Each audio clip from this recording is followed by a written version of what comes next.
Narcotics control bureau ने अब तक इस पूरे मामले में 2 एफआईआर रजिस्टर की है और 19 लोगों को अरेस्ट किया है अब तक। पहली एफआईआर अगस्त 26 को रजिस्टर हुई थी जब रिया चक्रवर्ती को उन्होंने पहली बार क्वेश्चनिंग की थी, और उसके बाद जो सेकंड एफआईआर है वो कुछ दिनों बाद सुओ मोटो उन्होंने रजिस्टर की to bust the drug cartel in Bollywood. ये उन्होंने अपने आप ही खुद ही रजिस्टर की after they found all the leads in the drug case of Bollywood. और क्या आप जानते हो कि एनसीबी को अलग अलग लीड्स कहाँ से मिल रही है? तो इसका एक आंसर है व्हाट्सएप चैट्स। अब एक और सवाल हमारे मन में ये आता है कि व्हाट्सएप चैट्स तो जनरली एनक्रिप्टेड होते हैं एंड टू एंड, कि सिर्फ सेंडर और रिसीवर ही इसको पढ़ सकता है, व्हाट्सएप खुद भी इन चैट्स को नहीं पढ़ सकता, तो फिर एनसीबी को ये लीड्स व्हाट्सएप चैट से कैसे मिल रहे हैं? तो इसका एक सिंपल आंसर है और वो है phone cloning.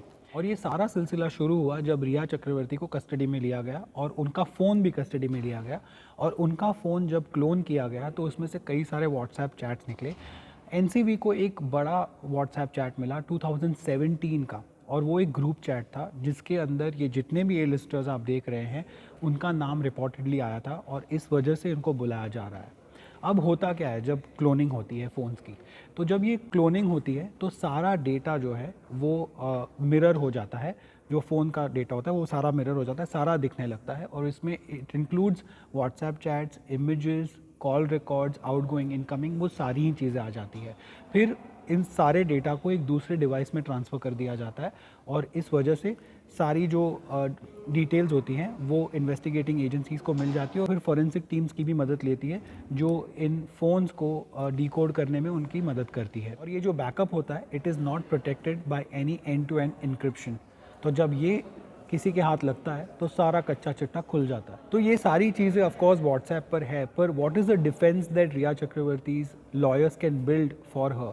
Well, they can say that Rhea Chakraborty was not using the phone at the time, या फिर सुशांत सिंह ने उनको कहा था ये सारे मैसेजेस करने के लिए, which is pretty much what has come out in Rhea's defence so far. और इसके अलावा एक और चीज़ जो सामने आई है, ये एनालिसिस करते वक्त जो व्हाट्सएप चैट्स है उनकी, एनसीबी को बहुत बड़ा कॉन्स्पिरेसी एंगल भी मिला, and that is why this case has become so big. अब जैसा कि आपको पता है कि इसमें दीपिका पादुकोण का इन्वेस्टिगेशन ऑलरेडी शुरू हो चुका है, श्रद्धा कपूर, सारा अली खान, बहुत सारे और भी नाम आए हैं, और शायद और भी नाम आ सकते हैं।